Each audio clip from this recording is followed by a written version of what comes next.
Hello students, तो पिछले video में हमने differential form of Gauss's law देखा। तो differential form of Gauss's law में क्या था कि del E by del x, del E x by del x plus del E y by del y plus del E z by del z, इसका value क्या रहता है, रो bye epsilon not रहता है। अब अगर तुमको ई फंक्शन दे रखा है तो you could easily calculate this LHS and find charge density. Okay, now इसका एक स्पेशल केस देखना है, वो है स्फेरिकल सिमेट्री के लिए। अगर तुम्हें स्फेरिकल सिमेट्री के लिए इलेक्ट्रिक फील्ड दे लिया, इसका मतलब क्या होगा कि एक सिंगल पॉइंट से आर दूरी पे तुमको बोला कि यहाँ पे जो इलेक्ट्रिक फील्ड है, ये जो इलेक्ट्रिक फील्ड है E is a function of r, इस आर पे डिपेंड करता है। मतलब एक कोई पॉइंट होगा ओ, उससे आर दूरी पे ई का वैल्यू ये रहेगा। अगर स्टैंडर्ड एक सिंगल पॉइंट चार्ज लेंगे तो क्या होगा, के क्यू बाई आर स्क्वायर रहेगा। बट अगर कोई मल्टीपल चार्ज सिस्टम या ऐसा कुछ रख के अगर तुमसे ये बोला गया कि E is equal to let's say E as a function of r is equal to some constant C into r square, ऐसा कुछ दे दिया या आर क्यूब दे दिया, कोई भी एक फंक्शन दे दिया, एंड देन तुमसे ये पूछा जा सकता है कि आर दूरी पे चार्ज डेंसिटी क्या है, तो कैसे सॉल्व किया जा सकता है।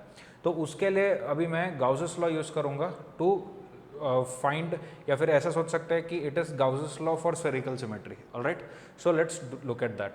तो अब यहाँ पे आर दूरी पे जाके इलेक्ट्रिक फील्ड क्या दे रखा है, this is just an example. तो आर दूरी पे इलेक्ट्रिक फील्ड क्या दे रखा है तुमको, ई आर दे रखा है। Now you are suppose to calculate the charge density here. तो चार्ज डेंसिटी है, so you what are you going to do, एक छोटा सा वॉल्यूम ले लेते हैं। नाउ ये सिमेट्री क्या है, दिस इज स्फेरिकल सिमेट्री ना, तो एक छोटा सा वॉल्यूम ले लेते हैं।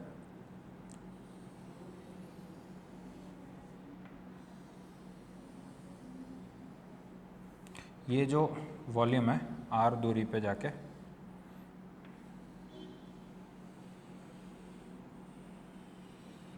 आर दूरी पे जाके डी आर थिकनेस का एक एलिमेंट ले लेते हैं। Alright, just a moment. R दूरी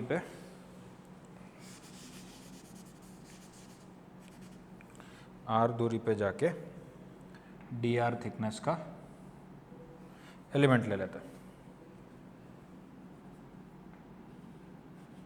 ये आर दूरी है और ये थिकनेस कितना है इसका, डी आर है। ऑलराइट, तो ये इनर सरफेस का एरिया कितना होगा, 4 पाई आर स्क्वायर रहेगा, और ये आउटर सरफेस का एरिया कितना होगा, 4 पाई इंटू इसका रेडियस कितना है, r plus d r the whole square रहेगा। Okay, now it is given that कि electric field has a radial symmetry, मतलब इस इधर से रेडियली आउटवर्ड्स जा रहा है या इनवर्ड्स जा रहा है।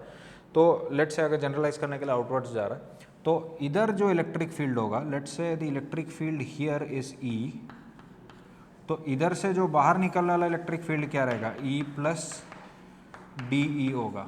ठीक है, ध्यान रहे E is a function of r, समझ गए। तो ई इधर से आया और ई प्लस डी बाहर आया।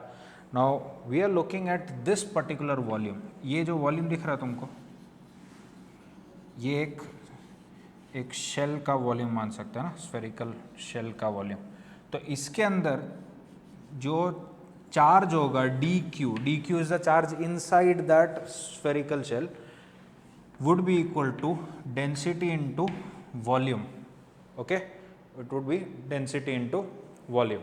Now let's use all these terms in Gauss's law. तो इस स्फेरिकल बॉडी एक शेल के लिए, इस शेल के लिए मैं अगर मैं Gauss's law लगाऊं तो कैसे लगेगा देखना।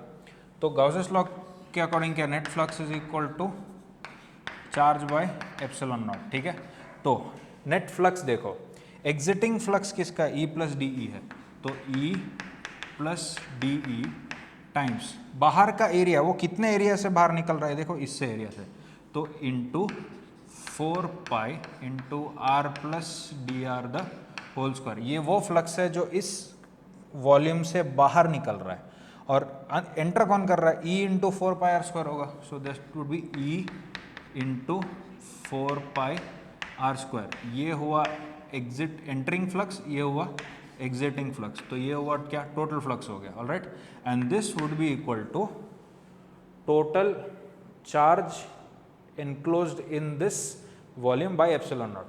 Now total charge enclosed कितना है, dq है, dq by एप्सिलॉन नॉट होगा.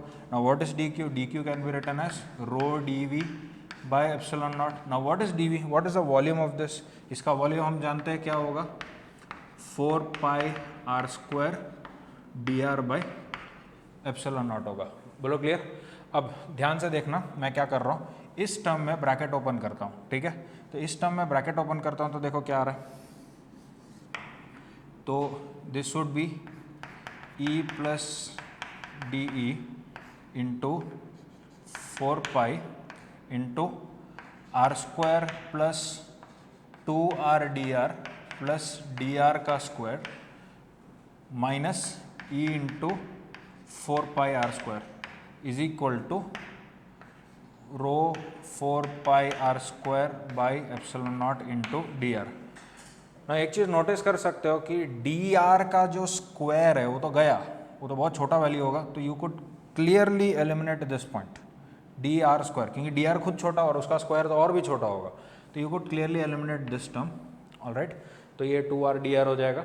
नाउ एक चीज़ नोटिस कर सकते हैं, LHS और RHS में 4 पाई है, so you could eliminate that as well. And इधर से देखो इसका ब्रैकेट ओपन करेंगे तो यहाँ से क्या आएगा, देखो ई r square plus d E r square plus d E r square plus 2ER dr plus 2R DE dr. अब देखो ये अगेन दो डिफरेंशियल्स का प्रोडक्ट है तो उसको भी उड़ा दो, ठीक है. ये भी क्या होगा, इसको भी एलिमिनेट कर देना, ठीक है. ये कंप्लीटली जीरो हो गया क्योंकि बहुत ही छोटा वैल्यू होगा, यू कुड इग्नोर दैट, ठीक है. तो आई गेस 4 टर्म्स हो गए, E r square d E r square E into 2r dr and d E into 2r dr, ठीक है, minus E into r square क्योंकि 4 पाई तो गया इज इक्वल टू यहाँ पे क्या रहेगा, rho r square by epsilon naught into d r. अब देख सकते हो कि यहाँ पे कौन कौन सा चीज़ कैंसिल हो गया.